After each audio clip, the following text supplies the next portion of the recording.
Hi, welcome to the Dairy Hour Podcast, where rural charm meets personal growth. Join us as we milk every moment for wisdom, self-improvement, and mental wellness. I'm your host, Val Lavigne, a rural dairy farming mom with a passion for filling hearts while never forgetting to fill my own cup. Get ready for insightful conversations, empowering tips, and a splash of fun and laughs, of course. Let's cultivate growth, nourish our minds, and embrace the journey together. This is the Dairy Hour Podcast, where every episode is a breath of fresh air and the inspiration you need to be your best self. Hello, everyone, and welcome to today's episode of the Dairy Hour Podcast. I am your host, Val Lavigne, and I am joined today by Amanda Nigg, and you might also know her as FarmFit Momma on Instagram. Amanda, how are you today?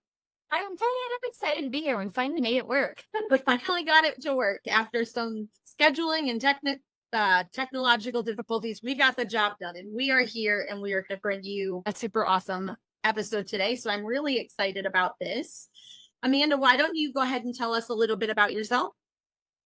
Yeah, well, I'm a farm wife, but first and foremost, I always like to introduce myself as that because I married a fifth generation farmer. We live here in South Dakota, and he plants corn and soybeans. I mean, like, we have a family tree. You can't see it on the wall. It goes clear back into the 1700s. And he takes great pride in that. And I actually didn't grow up in agriculture. So it's something I'm married into, that I got to know the industry and really love and care about it. I have two wild boys. I always joke around and say it's my job as a parent is to keep my boys alive because they are in everything. Nothing is safe on a farm. And I only took fitness visits that there's to in the agriculture industry. So we are busy people around here. There's nothing I would trade any aspect of it. I wouldn't trade it for the world. It's love. That's awesome. I love the heritage that you guys have behind the farm, and it seems like you've really embraced that coming into it. As you said, you didn't grow up in agriculture, but you seem to really embrace the ag way of life, I guess you could say. And that's really fantastic. Have they always been in South Dakota, or have they moved? How does that? Well, they've always been in South Dakota. So that original farm site, and actually, I believe, half a mile to the north. So the first generation, so technically it's a six, believe it or not, but we don't count it because we count just when the farm was established in 1910. So the first one would have been his great grandpa Louis. He lived north of the farm. And when they relocated to where it sits now, it was started in 1910. So it was that fifth generation that I'm in the Grand Barn that goes along with it. I live in the original farmhouse right now, which is an adventure in itself, as we know. Old farmhouses, the cookie cutter together. Yes. But it's really cool to marry into such a legacy. In agriculture, we talk about that a lot. You hear people being a third generation, fourth generation, or sixth or seventh generation. And if you really think about it, we started this farm in 1910. But that's crazy. We're in 2000. Crazy about how they used to farm back then. And that's the beautiful part about farming is technology is so advanced. I mean, they have so many cool things out there in this industry, and it's always advancing. And that's one of the perks is technology is advancing, but I'm sure we're going to get into this is where the health side of things are not. Yeah. So we'll kind of dive into that. I don't know. I had to stay in your for that. No, you're good. It is definitely a testament to have been on the same farm for, 114 years at this point. That's crazy. And, just a little side note, it does just show your crop farmers, and it just shows how much that farmers care for their land and take care of their land and go above and beyond to do the right things for the environment, because if they didn't, there's no chance that your farmland would still be fertile and productive 114 years later. So that's just a really cool testament to the family and to agriculture in general that, it's like they have superpowers to be able to just make things better and better. And they just do such a great job of caring for the land that it can last for generations upon generations. Yeah. So, and we actually, I should tell you this about, my husband's dad, before he passed away, he actually had cattle. So there used to be cattle on the farm as Very well. cool. And that was like 4 generations, 4 or 5 generations. Well, I'd say, yeah, 4 or 5 generations. There was cattle on our farm as well. But when he passed away, that was something my husband didn't continue with. He was just like, no, I'm going to strictly stay on the crop side of things. As you know, when you have livestock, it becomes an every single moment. Like what's vacation? There's no vacation time when you have livestock. So and it's something that we did go away from, which I'm not sad about, I guess. I definitely get this as someone who, between meetings and podcasts today, had to go run an IV to a cow in the dairy barn. So I completely get that, cows have a tendency to, they put that little hitch in some plans every once in a while. But Yeah. fortunately, we here in New York, we have a pretty good system as far as, value being able to get away from the farm a little bit every once in a while, because, that's such a good thing for our mental health to give us that little bit of a break. But I do want to kind of jump back in and talk about you growing up, like where you grew up, how you got to where you are today. Absolutely. So I didn't, like I said earlier, I didn't grow up in agriculture. So my dad actually worked for the railroad, where he was an engineer. And I'm not saying like an electric engineer or mechanic engineer, like he drove the train. Like, so he was a conductor and an engineer on and off. And then my mom actually she was a stay-at-home mom until we got to school age. And then she went and worked for UPS. So like we lived in Nebraska. I grew up in Nebraska, western end of the state. And the town that I lived in, Alliance, is very so much an agriculture community, but also a railroad community. So, like I was around agriculture and I knew about it. Like my sister dated a couple guys that were farmers. I hadn't stood however. And we was the first farmer I ever dated. And now the joke's on you, right? I know. I thought I was always going to go to the big city. I was destined for the big city. Like I was a diva. I was like, I want to live in the big city in a small apartment. And now I'm definitely on you. I like can walk outside naked and the closest neighbor is 2 miles away. Like I'm untreated. Not that I have ever done that, but I'm just saying, like I like my wide open spaces, for sure. The secrets are coming out today. All right, stay away. Yeah, don't come to Nigg's farm or Nigg Farms, because we never know what Amanda's doing here. You never know. But yeah, we grew up in a town on the lines, and it was about, growing up, it was about 12,000. So, a bigger, smaller town community. And I'm the youngest of four. So my half sister was from my dad's first marriage. She actually lives in Montana. And then my sister, Amber, and my brother actually live in her hometown still to this day. My sister, I'm so proud of her. Amber, she's a nurse practitioner. She's a go-getter. She's very so much in the medical field. And then your brother actually does directional drilling. I don't know if you know what that is. I don't. So he works for oil companies, and they'll hire him to come in, and he's like one of the top elite in the United States. Like he travels all over, him and his crew, and they put drills in, but they put it at an angle, and so it takes the specialized crew to do that. And so like 1 week he'll be in Wyoming, and then he'll be in Colorado, back up in North Dakota. So he's kind of all over the place, where he does like a 3 weeks on, 2 weeks off type schedule.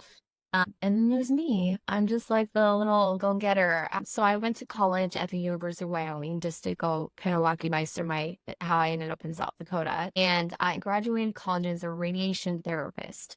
So I did medical. I have associate's degree in health promotion. And what took me to the oncology side of things is I'm at a fixer personality. Like I like to fix things. In the medical field, that really drew my attention because it was like, there's so much unknown, especially when it comes to cancer. Like there's just so much we still to this day don't know about cancer. And so I was really drawn to that because my idol growing up was my grandma, who died of lung cancer, never smoked a day in his life. Like, ended up having stage 4 cancer. And it was like, well, how did he get it? Like, I want to know. I went into that and I graduated and I moved to South Dakota, where my first case was a 4-month-old baby. And I will be the first to tell you, fresh out of college, 25 years old, I was not ready. Emotionally, just to be able to treat it, pediatric oncology first and foremost, to go into that. And then to try to walk a family through that, it was just like, it was a lot. And so I took a step back from that and I actually sold insurance. and I sold supplemental insurance, so like cancer, heart, and accidental. I ended up doing that for 11 years. I did door-to-door sales for 11 years, which is crazy to say. But that's how I met my husband. So I serviced rural America, and one of my clients set us up on a blind date. And after I met my husband, and like it was a funny story. I actually shared this the other day.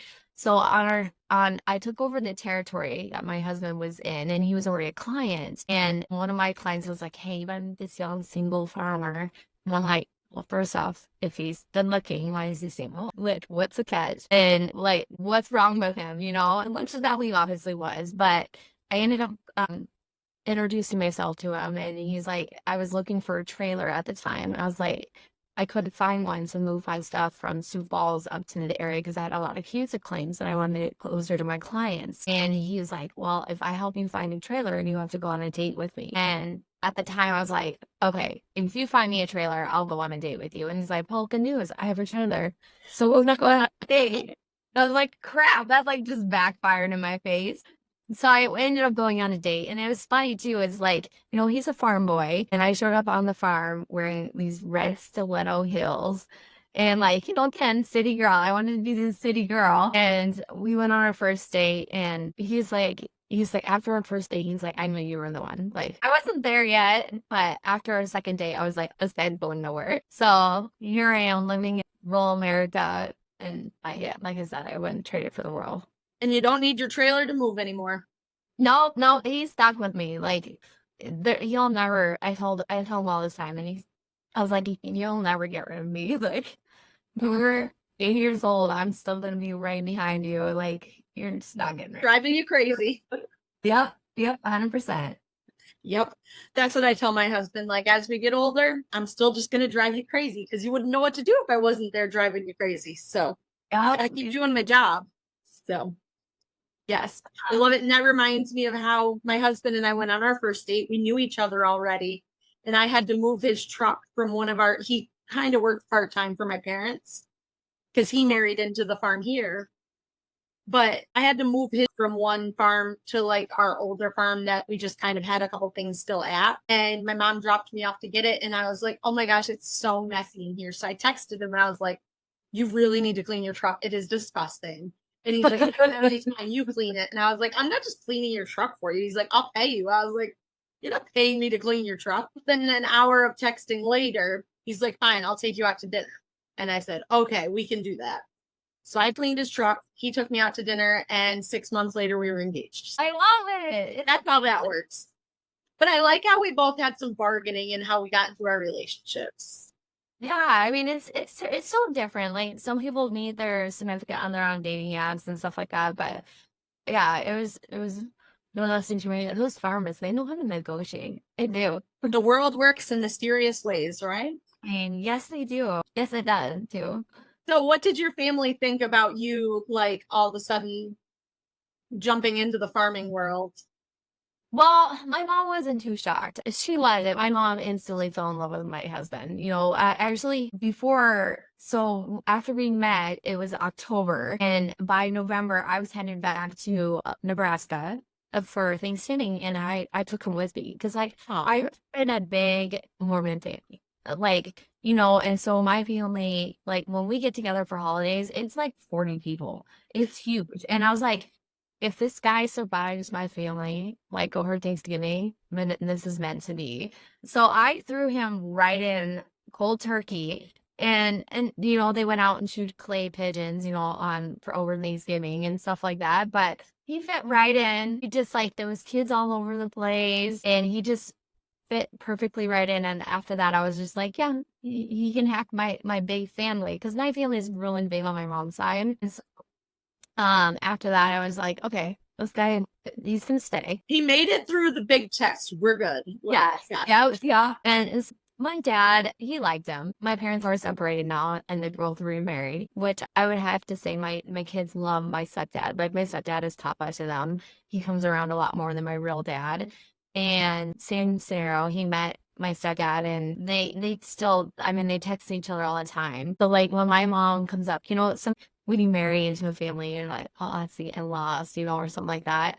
No, we took a vacation with my parents. So my mom we went to Hawaii with them with their two boys. And it was just one of those moments where it's like, oh, my husband, like he does, like after 11 years of being married to me, he really does love me because he just went on vacation with my in-laws across the world. We were with them for 9 days. There's no escaping. No, they have a great relationship. And again, my family, they're not in agriculture, like at all. Like, I mean, my grandparents have, my grandma Weston, who's still here today. My grandma Weston, he's the one that passed away, of cancer. But my grandma Weston, she still has a hobby farm, with some cattle and turkeys and chickens and stuff. So, I mean, they understand the agriculture space, I guess you could say. And they're very familiar with what we have going on. Like when I come back home, they always ask like, how was harvest? How was planting season? They're up. They know what to ask and they know enough about it because it's just the way we grew up in that rural community where, as grow up or agriculture. So, it works. I mean, they've actually came out to the farm. So when we got married, I ended up being bridezilla first and foremost. I totally was. And he proposed to me on my birthday and we ended up getting married. So my birthday's September 28th and we got married November 17th. The wedding just got too big and my husband turned to me and he's like, let's just go to Vegas, get married, invite only our parents and my siblings and godparents. He's like, at the end of the day, we'll have a big reception back home. I was like, you know what? Let's do it. So we went to Vegas, but we didn't get married in Vegas. Like it wasn't a dry knock wedding or anything like that. We did have an actual ceremony in Henderson, Nevada, where we got married and we came back. And then I found out I was pregnant, which was a huge surprise. And so by the time we had a reception back at the main farm, I was already like 7 months pregnant. It was just like, we had thousands of people show up. Like, a small town, like the closest town we went to is 2,500. So when they heard that there was this party happening at Nate's Farms, next thing you know, like the whole town comes out because there's a live band and free food and free alcohol. Yep. Oh, it was perfect. I mean, my wedding, it wasn't that big dream wedding that I thought, but it was perfect It was just what you needed. Yeah, pretty much. We had 650 people at our wedding, so I get the big wedding things. Yeah. My dad was inviting people like the morning of the wedding. He was like, oh, we're having a party at the farm later. Like, come on down. And we're like, who is that? Oh, so-and-so. We're like, we don't even know who that is. He's like, they bring you an envelope for cash. Just be happy. I was like, okay, whatever works, buddy. Like, bring them in. We literally had people coming up to us at the wedding that were congratulating us. And we're like, who is that? I don't know. Okay, whatever. But again, it just suited everything perfectly and it worked out well. So, and we got gifts from strangers and we were like, okay, we're like young and married. Like, cash is fine. We'll take it. Yeah, I'm okay. God. Like people that we have no idea who they are, but whatever. And they're going to be in the wedding pictures and we still don't know who they are. There wasn't too many of those. Photographer did a good job of getting the people that actually meant something to us. As a good photographer then. No. Hello, ladies. If you have been here for a bit now, you know that I am constantly on the go. Oh yeah, and I have 3 school-age children with germs everywheres. Cue Wonder Cow Colostrum. This made in America bovine colostrum is top notch. I have been taking it for some time now and the difference has been amazing. My immune system has a much easier time fighting off germs. My gut health, top notch. And I've been feeling great. I take in a bottle of water every morning as part of my daily routine. So, if you are a busy mom on the go and don't have time for germs, go to wondercow.com and get some today. P.S. Use code DGV10 and save yourself some dollars. She was great. So you get back from Vegas, you find out you're pregnant.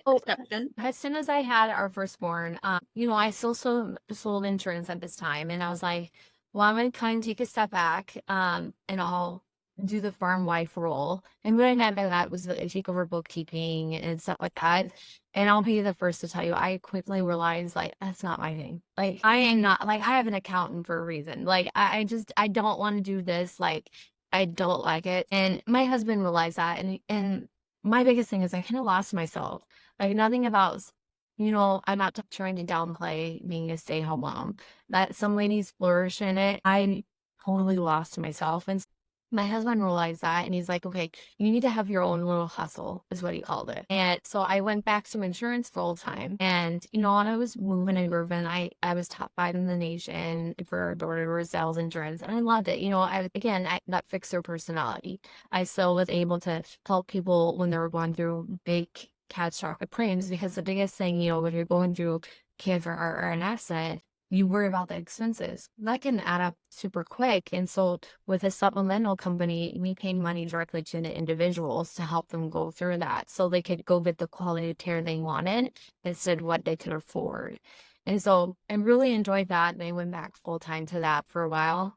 Well, then by the time we had our second child, I was like, okay, I'm going to try to stay home mom thing again. And exact same deal. It just wasn't my thing. I've tried it and it's just, so I kind of felt a little guilty, mom guilt, because I did put him at daycare just to be able to get back into and the swing of things and to feel normal. And, my husband always says, he's like, I mean, it's a lot harder to pour from a half empty cup than a half full.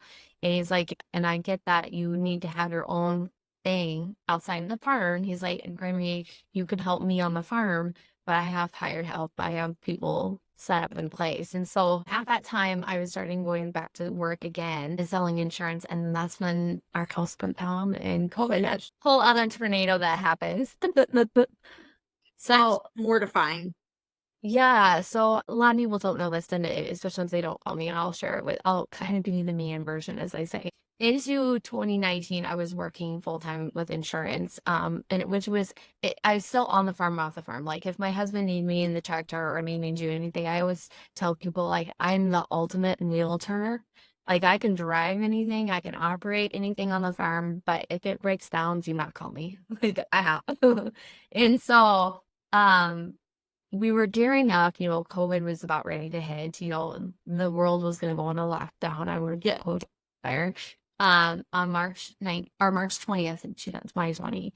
And so I remember I had a huge claim, I was working with, I was actually going to go into CHS. Have you heard of them? They're the agriculture community in our area, ethical plans, promoted in our area. And so I was actually going to go sell my insurance or possibly work with their employees and offer my benefits there. And I remember that morning, March 19th, I was taking my son to his fasting daycare before we were going to go into lockdown. And it was a normal March morning, I'm driving down the farm and I see my husband's calling me and I'm like, I'll get it after I get my son into daycare. And I get him into daycare and I get back to my car and I had 8 phone calls from him. When you have someone call you that many times, you're like, something's wrong.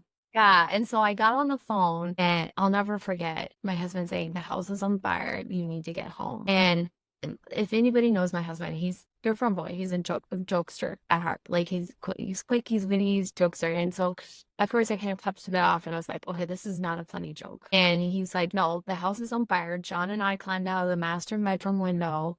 Oh my gosh, I called the fire permit. I need you to get home because it's March, it's so cold in our area. And so I remember racing home and again, my fixed personality, I was like, I know where the fire extinguishers are because we just built this home 4 years prior. So this was like our forever home that we poured our curtains on. It was actually located half a mile south of the main farm because we didn't live on the main farmstead at the time. And so I remember pulling down the driveway and I instantly jumped out of my car trying to go inside and I hit this post and it knocked somebody flat on my back and I was like, okay, well, I'm not gonna go that way. So then I ran around back and by the time I got to the back, the garage was gone. Like something happened in the garage and it's still to this day, we don't know what started the fire. And so I remember sitting there for 38 minutes. It only took and then a lot of people, I don't know if your audience is a lot of rural people, but like 38 minutes for a rural fire department is amazing. Like you have to think about it. Like these are volunteer firefighters that will out work at 8 a.m. and then leave work, get to the fire station, load the truck, change, then get out to our farm, which is 15 minutes out or 15 miles outside of Small. And so They got there in 38 minutes and they were working on the fire, trying to get it out. Well, next thing you know, another fire department comes, another fire department. So it ended up being 5 local fire departments trying to put out this fire. And then all of a sudden, this excavator comes down the driveway. And it just like hit me. It was like, we're literally going to be homeless. Like, they can't stop this fire. And so they ended up blasting the house on itself. And like I said, we just built this home like 4 years prior. And I just remember going into 2020, COVID, March 20th, 2020 was like, what's next? Like, we didn't have a home, no stores were open. Everybody was at home told to social distance because nobody knew what was going on. And so it was just like, I was so depressed. Like, I was at my absolute low point in my life, like as a mother, as a business owner, because I couldn't sell insurance anymore because now we're told same old. My kids, I'll be the first to tell you, like, teaching kid is a whole different bonding that I never want to go into again. Like, I mean, it was just, that was an adventure in itself. And then, being homeless on top of it, it was like, okay, how do we navigate this? Like, where do we go next? And so that's actually when I changed my handle to FarmFit Mom on social media, because I've always been super athletic. Like, I've been that competitor, go-getter. Like, I've always done sports growing up, and even into college, I did sports. And my gym was in the house, so my husband knew that. And so what he did for me during that time is he would get me these random pieces of equipment from our gym pile, because every farm has one. And so he would bring me like these old beat up tires or tractor parts. And he's like, here, use this as weights. He's like, it's off the self-firm machine, but you can use it. It's 100 pounds, And so I started lifting those because everybody was trying to get like gym equipment in 2020 because we're all stuck at home. Yeah. And so, I mean, you couldn't get gym equipment. It was like mission impossible. And so for me, I was starting doing tire workouts and lifting these random pieces of equipment on this farm. And I remember people asking me, they're like, what program are you doing? I was like, well, I'm not doing a program. I'm just doing my own. What would I do? I'm just putting it together. I was like, oh, like, I don't even know what I'm doing. And so I remember in May of 2020, I found this plank challenge online. And again, I wasn't certified at the time or anything like that. And I was like, you know what? I'm going to do this plank challenge to my community, like online, and see if anybody wants to do it with me. So I put it together and I threw it out there. 800 farmers from across the world participated in this plank challenge. Like, I mean, there's people planking on tractors, barns, bison, cows. I mean, you name it. It was just so crazy. But it really opened my eyes to like, hey, there's so many amazing individuals on social media. That's the power of social media, is there's so many amazing individuals on social media bridging that gap between consumer and producer. But nobody's bridging the gap between physical and mental health for us agriculture. And so that's kind of where that all started. Is I did a couple more free challenges, and I'm sure we're going to get more into this, but then I ended up later in that year going back to a certification course, being certified as a personal trainer and nutritionist, is because I was like, you know what, I want to bring something to our community where they can become this unstoppable force for themselves. And that's just like you and I were talking about, at Social Land. Like, farming's advancing every single year. Like, farming practices, like, I mean, there's so fun tractors. Don't get me wrong, I'm not on. Well, we don't have one yet. I mean, we have GPS. That's this close if you don't like the button, but you still got to be on there and turn at the end of the road. But that's the beautiful part about farming, is like, it's advancing with the times. Like, the technology side is advancing, but what's not advancing is the health side of things. Like, back in the day in 1910, they didn't have a tractor that would pick up square hay bales and turn them on the back end of a truck. Like, you had to manually shuck those suckers out there.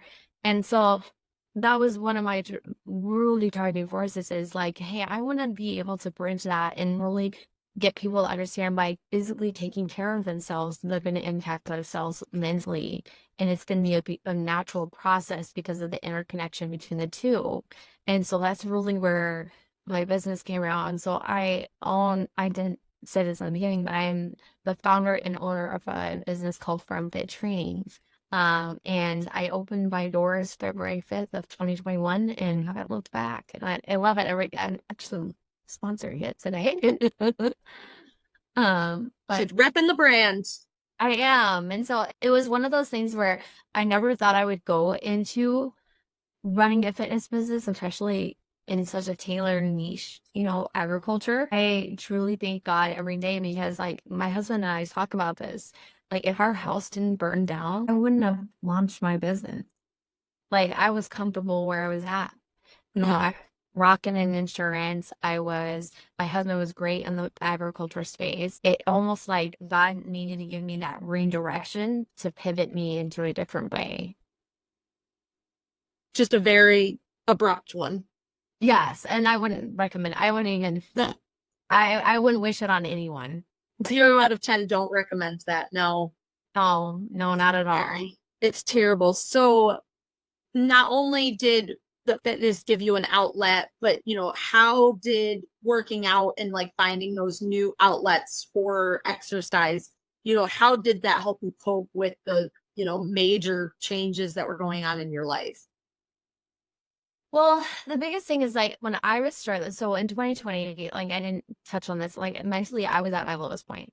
Like I'll give the first minute. Like I've been that mom that gained 16 pounds, each pregnancy. Like both my boys was C-section. My first one was actually emergency C-section. So I'm that mom that has been super uncomfortable in her own skin, trying to figure out her own identity, how I fit into the role of agriculture and especially our farm, And so for me, like how it played into it is really like it gave me a space to shine and work on myself.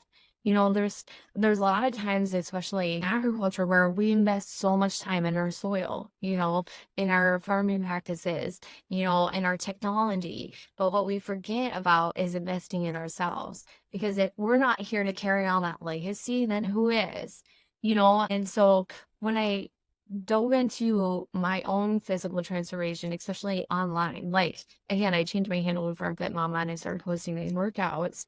It really opened a safe place for other people to be like, hey, I'm struggling mentally too.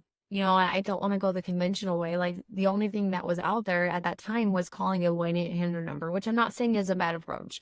Like some people, can definitely find the value in that. But for me, like even at my lowest point, I wasn't going to call that number because I had that mentality of like, hey, somebody else could use that. And I don't want to talk to a complete stranger. And divulge my deep, dark inside myself. And so it's just like fitness gave me that space where I can release that tension, but also be able to check in with myself and be like, okay, let's go. Like, just even like, and that's one of the practices that I took into FarmFit Training is like, these are not like 45 minutes to an hour workouts, like 15 to 25 minute quick and effective. Like you're working out for 15 minutes, you're gonna be in a full sweat. It'll probably cuss me out. Like, trust me, I'll humble you. But then you get to go on your day, and that's what you want. You want a fitness and a nutrition program to fit into your lifestyle. And of course, agriculture, I've been in it for 12 years. It's an industry that I love and understand. And so I get where some days we're up at the crack of dawn doing stuff, and other days, we're working until midnight still, trying to get the crops in or crops out. And so it's never ending. There's always going to be something on the farm. And so when I was creating FarmFit Training, I wanted something to fit into that, not just farmers and farm wives, but also people that work in the agriculture industry, for maybe, implements are, can't say Caterpillar or John Deere, for example, where them as employees could plug into a program that will fit seamlessly into the industry that they're in, if that makes sense. Yeah. So, you started, how easy is it to get like personal trainer certified? And you said you also got certified as a nutritionist. Like, and how I have a lot of certifications out. Where does my list go? I'm one of those people where food is knowledge or knowledge is fit, or however you say it. I gotcha. Like I started out with just a personal training and nutrition certification, and that was an online course that I took through NASM, which is National Academy of Sports Medicine. It's the top ranking personal training and nutrition programs out there. That was hard. I'm going to be honest. Like, there was a lot of stuff that I learned and went through, but I did get those certifications in, I think, 4 months. It only took me 4 months to get those. And then since then, I did add up quite a bit more. So, like, I'm a certified running coach as well. I'm a certified wellness coach. So, wellness coach is like, I'm a certified environmental, physical, mental, stress management, nutritionist, wellness. I mean, it's all encompassing. So, like, I do have certifications in mental health as well. And then I'm currently actually working on 5 new certifications. Ooh, very exciting. These are actually known by the ICF, which is the International Coach Federation. So I'm currently working on my neurolinguistics programming master's practitioner, life coach, mental health, which will add to the bucket. And the reason why I'm getting those is because we are international. We actually have a lot of Canadian clients already. Okay. And so I wanted to be able to get those just to cover the business, but also be able to work with people in Australia or UK. You know, my service is 100% online through our app. I should say my app. And so it doesn't matter where you are. I mean, we have tons of people in the dairy industry in the program, which, I mean, you guys are, I don't know, you're in the dairy, right? Yes. So, like, I mean, you guys milk, some people milk at 4 a.m. and they're milking again later on. Like, I've seen your guys' schedules. Like, I get it. So, Thankfully, that's not my schedule, but yeah. The Barnyard Language Podcast is honest talk about running farms and raising families, hosted by us, Katie and Arlene, an Iowa sheep farmer and an Ontario dairy farmer with 6 kids, 2 husbands, and a whole lot of chaos between us. We talk to guests who have life experience that's relatable to parents in agriculture and offer resources, perspective, compassion, a few swears, and lots of laughs. Whether your farm is a raised bed in your backyard or 10,000 acres. Whether your family is in the planning stages or you've got a dozen kids. If you've ever had a car seat in a combine, a stroller in a stable, or you have a toddler or a teen in your tractor, this is the podcast for you. Subscribe to Barnyard Language today on your favorite podcast platform. We do milk. We milk here at 3 a.m., 11 a.m., and 7 p.m. So I don't necessarily do any of the milking right at the moment, but I'm okay with that because my life is crazy enough without that.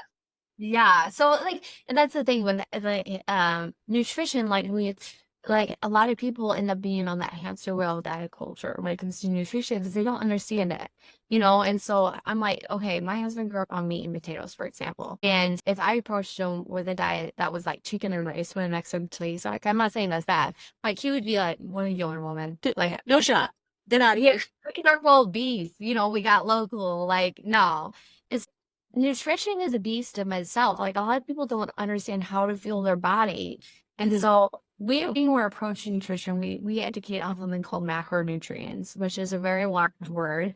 And what it means is we're focusing on the nutrition value of foods in large amounts, so protein, carbs, and fats, which we all need. And then from there, you're fueling your body to function. Like, you're not taking away food. You're just, like, everybody's body is unique. And so, like, your macros are going to be different from the next person. But we have a lot of couples applying to my program. And so it's really cool where instead of handing you like this meal plan and I'm telling you what to eat, we more educate the science and the why behind it. And so, like, we arm you with the knowledge, and knowledge is food, food is knowledge, you know, with understanding how to fuel your body to function at its ultimate best. And so, like, I have a recipe library of like 1,000 macro-friendly, high-protein meals that you can make for your whole family. And so instead of you cooking one meal for yourself and then something totally separate for the farm hands, you know, because I cook we end up having like 8 guys that help us during harvest. They eat the exact same thing I eat. Like, I'm the cooker. So it's just like, they love it because they're like, you know, this is healthy and this is really good. They end up losing weight because they actually eat better when they're helping us because I serve all the meals. But it's funny because they love it. They're like, how is this healthy? Like, I'll bring out like high protein brownies, for example. And they're like, how is this healthy? And I'm like, well, I added protein powder to it and blah, blah, blah. And they're like, we don't care. It tastes good. That's all we need, you know? So Oh, something sweet. yeah, so I was just looking at nutrition differently. A lot of people, when they look at nutrition, they always like, I'm on this next diet. I'm doing this diet. And it's like, okay, macronutrients, it's not a diet. It's a nutrition theory. You know, at the end of the day, the word diet means you're looking you're nutritional, right? You're looking at food. But society, we put such a stigma on it where it's like we feel that word is so restrictive. And so that's why I tell everybody when they're starting to understand macronutrients, hey, look at this as a nutrition theory, because you're learning how to understand foods and how to fuel your body and your families. And so, like, my boys, like, they're little sounding boards. Like, it's funny because they'll go to their buddy's house and they'll be like, does this have protein in it? Like, I need to make sure I have protein first. So, like, it's cute, but it's like, that's the legacy I get to carry on. My husband's carrying on our farming legacy, where I get to carry on the exercise and nutrition legacy with my boys. So, that's wonderful. Did the boys help you out with some of your, recordings and workouts and things like that? Oh, absolutely. My oldest, they'll jump in. They love it. Oh, yeah. My oldest is 11, and there's a couple little girls in his class that made his mom post a picture of them, and he was like, I'll be in your videos. And I'm like, okay. But then they'll jump in workouts with me. Like, I work out every morning. Well, not every morning. I work out 5 days a week. And so when I come up, I get up every morning at 5.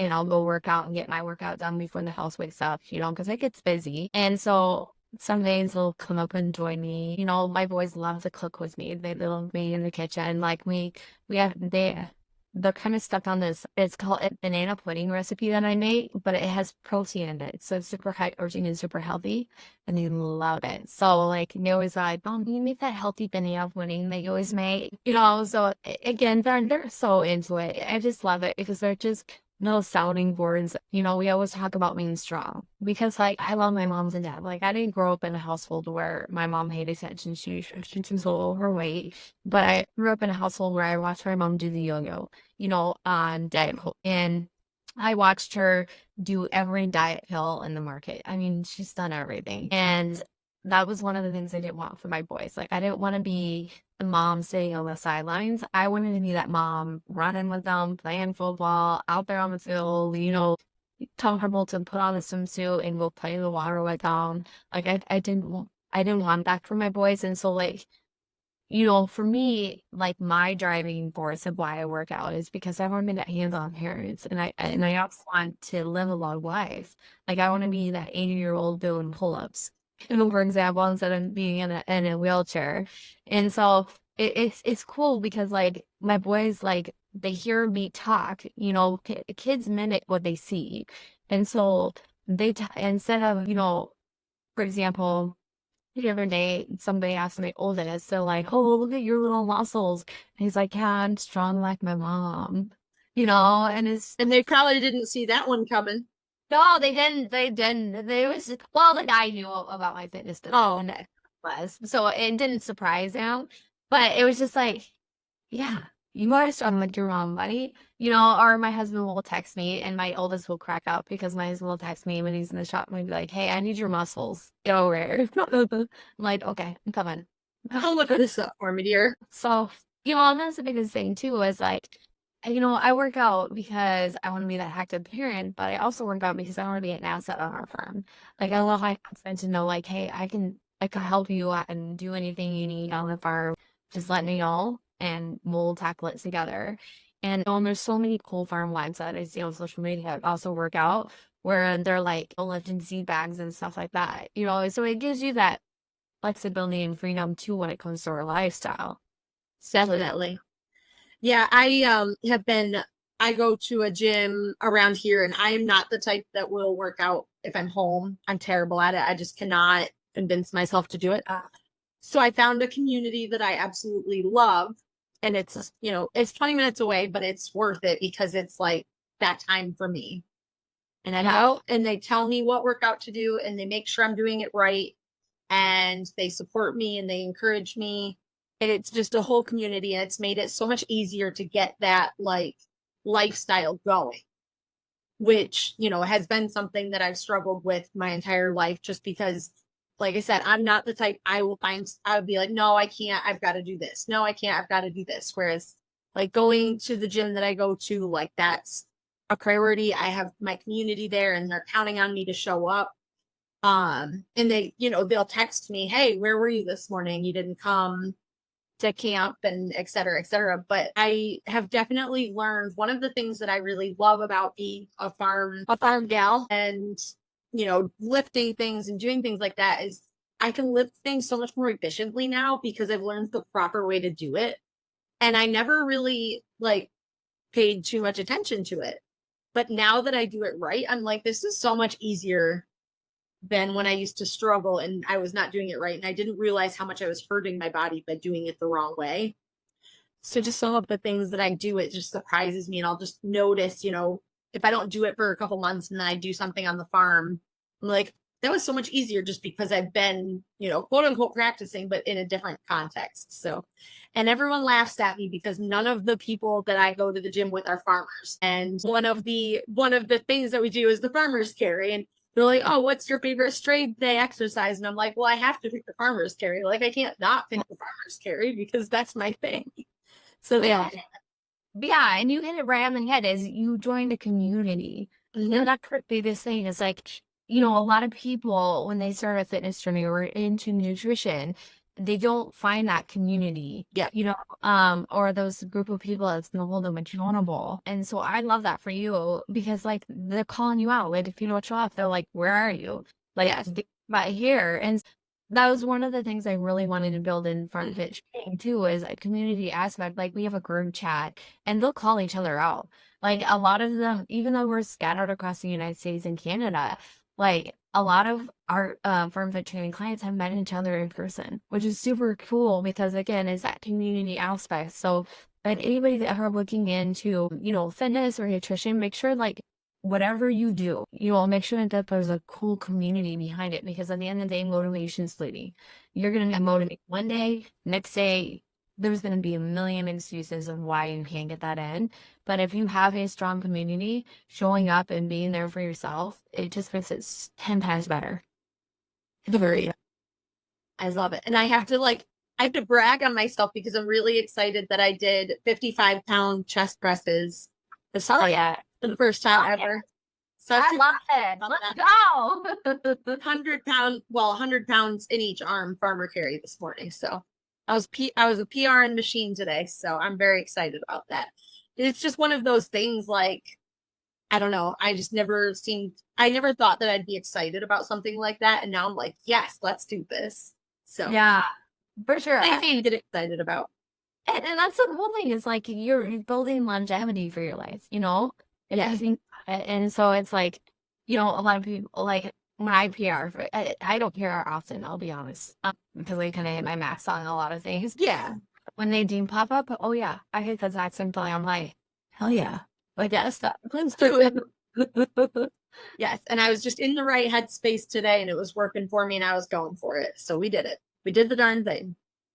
Yes. And it is, you say like, you know, with your boys watching, you do things like my girls went with me this morning. I'm lucky enough to have a gym that has childcare right at the gym for certain times of the day, which is fantastic. So they went and on the wall, there's like, they call them camps. Every class that you go to, they call it a camp.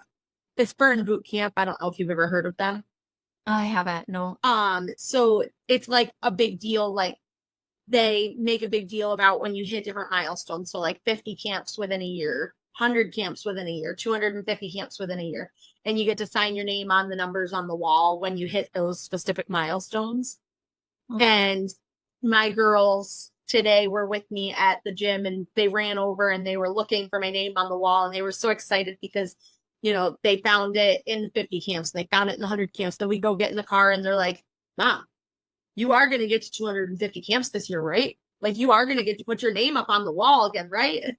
So they're like all excited, but they're like driving me to like, they're like, get there. I want to see your name on the wall. And that's exciting to me to see them be excited about that for me. They follow you. And just like I was talking about earlier, is that kids watch everything we do. And so like, again, if you didn't grow up in a healthy household, you can be that change. You can change that. Like, you know, just by diving into yourself, like, especially for you, Val, you know, like your girls are going to think about that. And then, yeah, I mean, you can take them with them and then it's a milestone and they're going to be like, my mom's a badass. Oh, sorry, I don't know if I can say. Oh, you're fine. They're all like, that's the cool aspect of fitness and nutrition and stuff is it's like, when you start to teach them, they catch on. And again, it becomes your own little legacy. You can leave for your girls, or in my case, my two boys.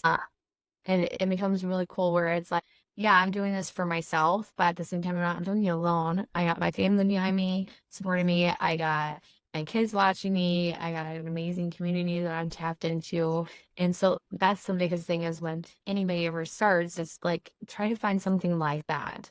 It's a lot harder to try to do it by yourself. Definitely. So I guess we've kind of already transitioned into, talking about how, busy women can get into doing the right things, which is kind of where I wanted this conversation to go. So it worked out perfectly. So, you mentioned finding a community is so important to help give you that home, whether it be in person, whether it be online.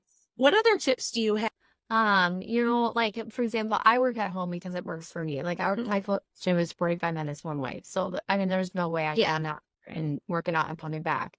And so, like, for me, it works for me to do it at home. And you don't need a lot of the fancy equipment at home either. Like, if you look at a barnyard, a rancher, like, it's a CrossFit Haven. Like, you can get super creative. Or if you like yourself, like Val, going to a gym. Again, don't look at it as a negative thing. Look at it as I'm being said. It's all about consistency. And the biggest thing is, like, when you start anything, it's going to be awkward at first. You're going to feel uncomfortable. Just like you were talking earlier, how you're noticing that you're lifting things better on the farm. That gets better with time and consistency. So some of the tips I would give to somebody is, like, on the fitness side of things, is to start. It's not going to be pretty at first. You're not going to know what you're doing. You're not going to know how to do a deadlift properly. You'll probably hurt your back. Like, there's going to be some learning curves to this, but just stay consistent. And remember, like, you're giving to yourself. It's kind of back to what my husband always says, is it's a lot harder to perform a half empty cup than a half full. And so on the nutrition side of things, my recommendation is don't overcomplicate it. Keep it as simple as possible. I say KISS methodology. Keep it simple, stupid. Like, focus on getting protein every single meal or snack. Something like that could be huge, because a lot of people, when they come into, for example, my programming, is they realize how much they undereat when it comes to protein.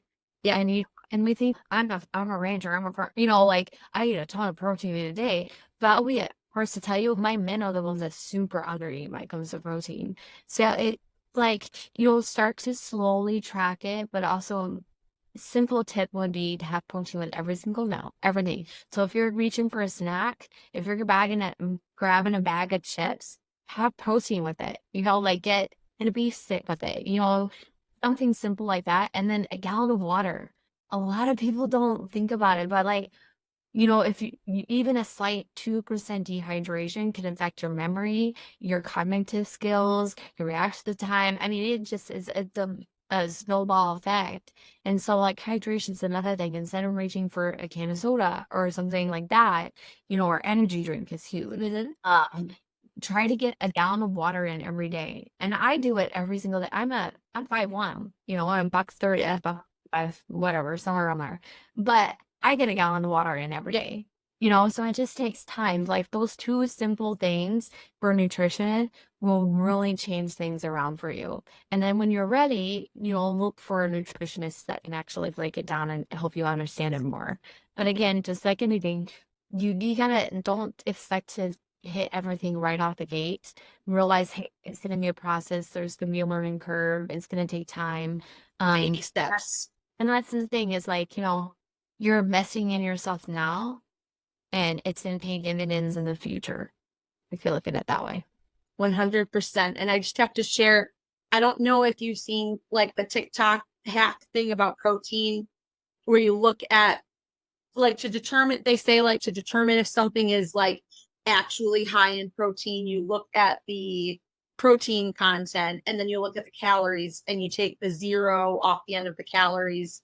And if that's equal to, or if the protein is equal to or higher than the calories with a 0 taken off the end, it's like supposed to be a high in protein food or something. Oh, I never read that. I thought it was kind of neat. So I've been kind of like just watching things as I eat them, and I'm like, sometimes you're like, I don't know if that's actually accurate, but a lot of times I think it does, make a difference.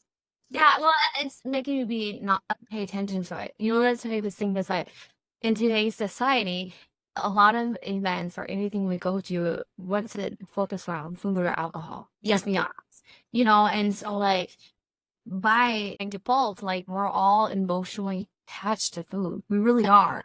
And so when you start to dive into nutrition, you're starting to take that emotional attachment away from it and more looking at it as fuel. And so like in your case, like now you're actually paying attention to, hey, protein, I've never heard of that trick. I always tell everybody when they look at protein, like make sure it's like 35 to 40% of your overall daily calories. And also for women, aim for at least 1 gram of protein per body weight, which a lot of us don't hit that, No. And so it's just like, again, don't expect to hit that right out the gate. You have to build up to that. Recently I actually just worked with my stepdad about helping him with his nutrition and because he's a pilot. My son is a pilot and he flies all over the place. And so I was pitching some ideas for him to grab and go type snacks that were high in protein.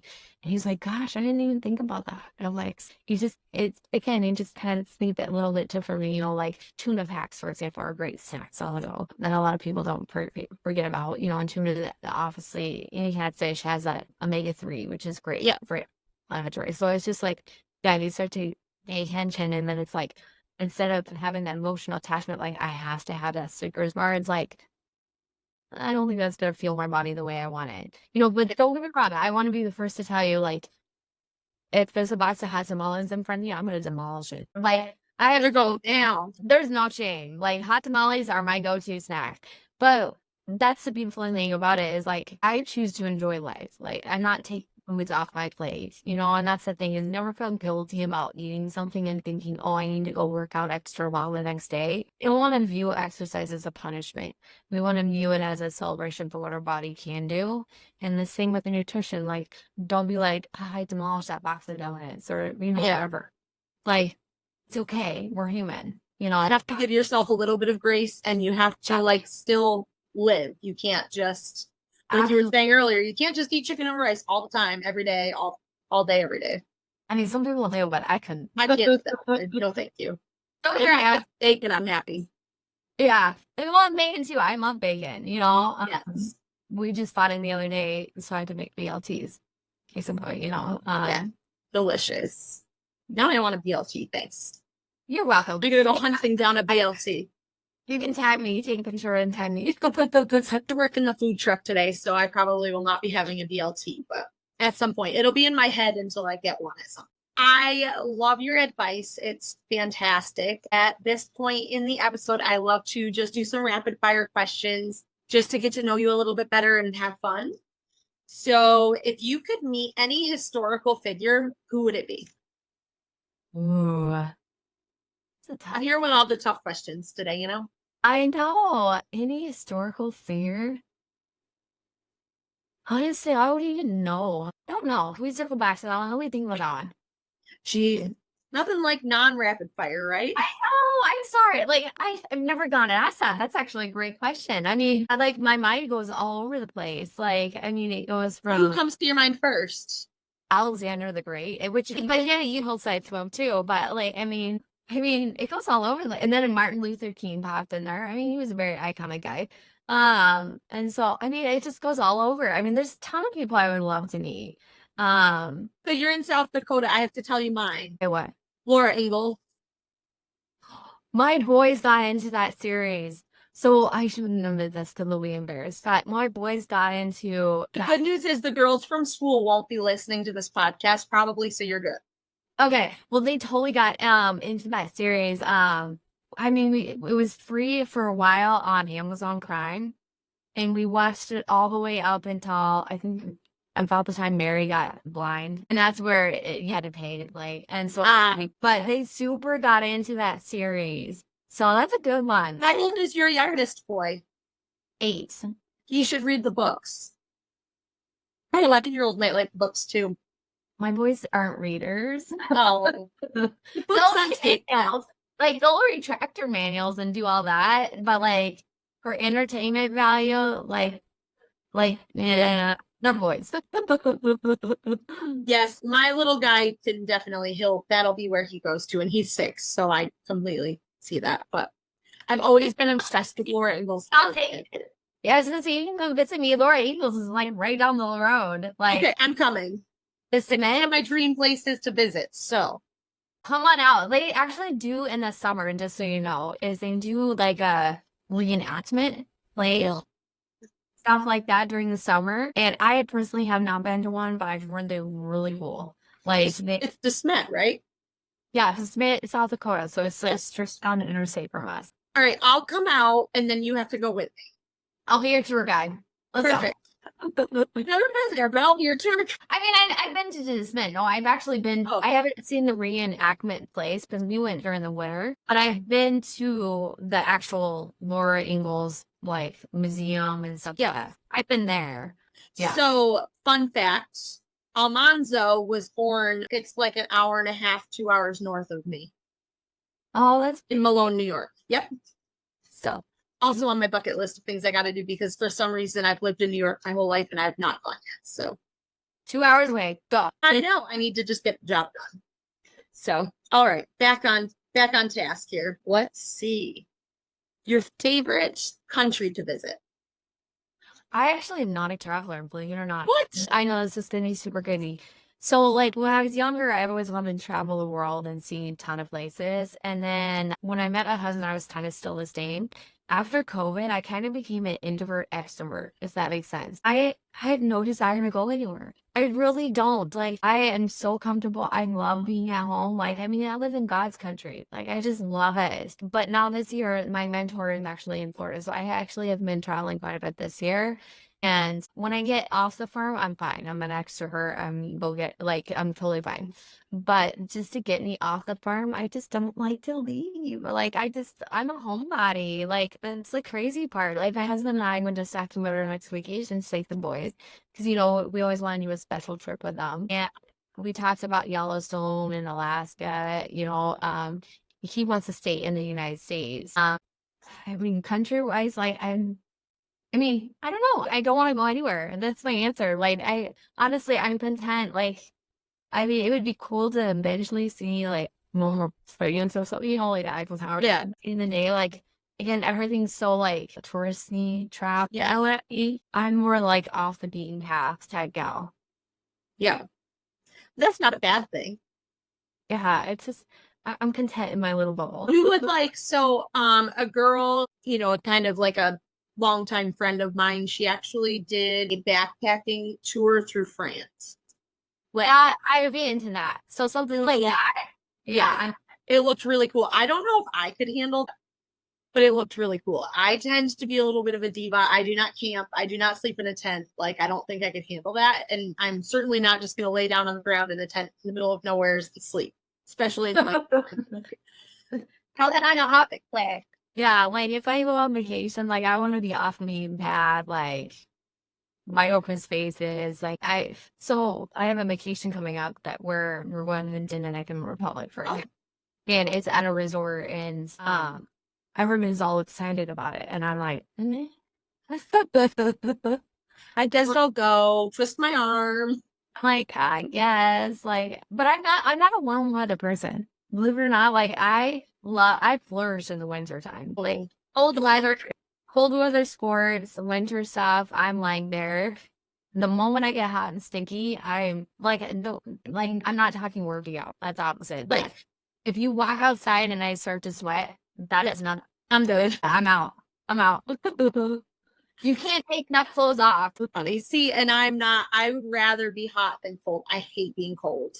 So. Yeah, I love it. I'm a winter person. But I'm also, like, Irish, so my name is O'Leary. And so, like, I don't have a tan. Like, this is fake tanner.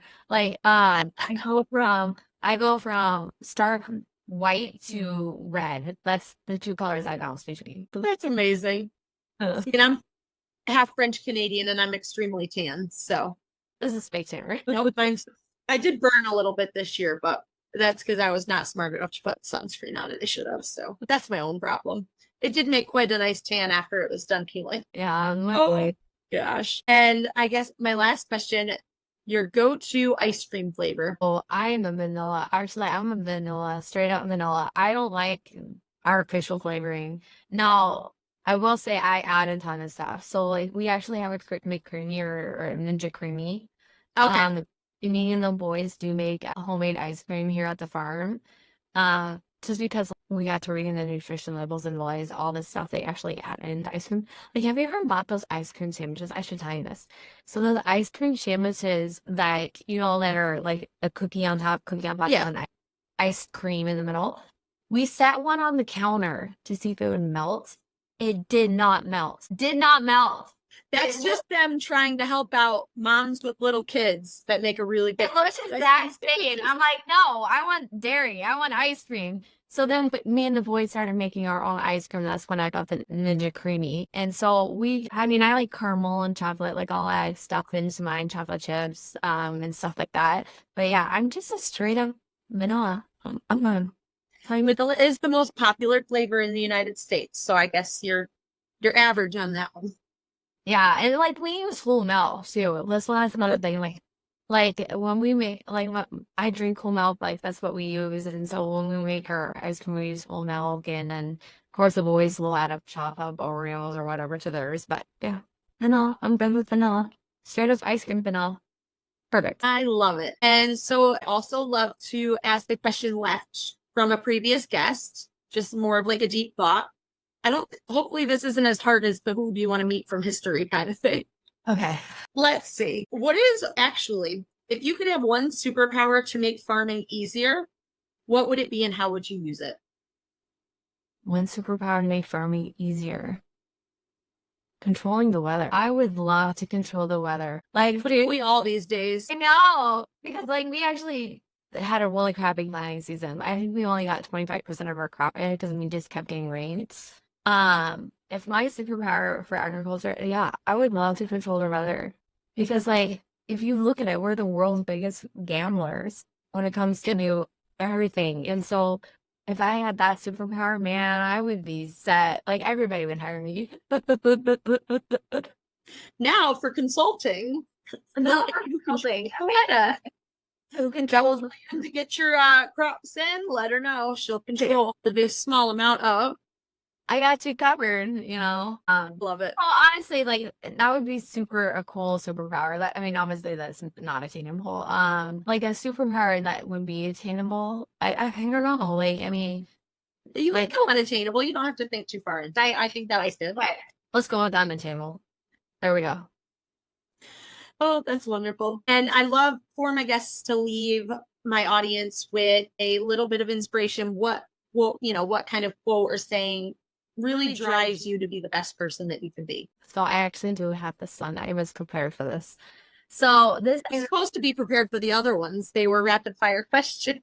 Good. So this is actually, when I did door-to-door sales, first and foremost, door-to-door sales, I'm going to give you a little backstory of this quote. It's the hardest type of selling you'll ever do, because you have 5 seconds to make a good impression, and you're going to walk up on some random situations. And I remember when I was starting out in door-to-door sales, my sales manager, he told me this, and it just really hit home. But it really hit home, especially after our house burned down even, is that, and the quote is, and I don't know who said it, but I'll take ownership for now, that life is 10% what happens to you and 90% how you react to it. And if you think about that, when something happens to us, we can't control 99% of the time. You cannot control what happens to you. You really can't. There's going to be situations that arrive in your life that you're not getting answers to. There's going to be, agriculture, for example. We just said that we're the world's biggest gamblers. We can't control the weather, but how we react to it and what we do going forward tells a lot about our character, tells a lot about our person. And that is something that we can control. We can't control other people around us, but what we can control is how we react and how we go about in situations. And so, when I heard that quote, it just really sunk home, and actually is what really helped me in 2020 when our house burned down. And so I was like, gosh, you know what? I can't control our house burn down. It's on. What I can control is how I'm reacting to this and how I'm going to move forward from this. And so it really puts in perspective, especially in today's society, as you really take a step back and you're like, gosh, like sometimes there's going to be really shitty situations. Sometimes there's going to be amazing situations. But again, we still have that 90% that we can control. 90% is our reaction and how we go about dealing with situations. And so that is the quote I'm going to leave. That life is 10% what happens to you and 90% how you react to it.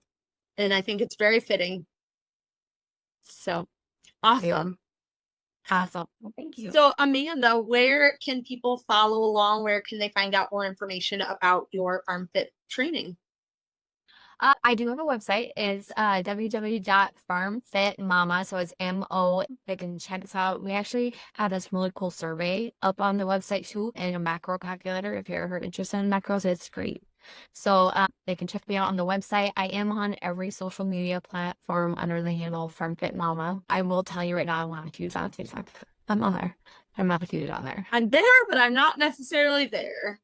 Yeah, so I do manage all my social accounts too. So if you message me, you're going to talk to me directly. And that's something that I'll never give up or outsource or anything like that. So if you ever have a question or if you're interested in knowing more about nutrition or exercise or anything, I'm an open book. Awesome. And I will link that in the show notes for anyone to check in on that and give her a follow. Amanda, I thank you so much. This conversation was just absolutely inspiring and very intriguing and really great to get to know you. And I appreciate it. And I'm definitely going to have to come to South Dakota because we need to go to DeSmet. Yeah, I'll hook you up with Laura Ingalls and then you up there. And then I'm going to think about the place what's going on. To be continued, right? Yes. Awesome. Thank you so much, Amanda. And thank you so much for joining us today on the Dairy Hour podcast. Remember, if you love this episode, love this podcast, please share it with a friend. That is the best way for podcasts like this to grow. And we appreciate it. And I will talk to you next week. Thank you.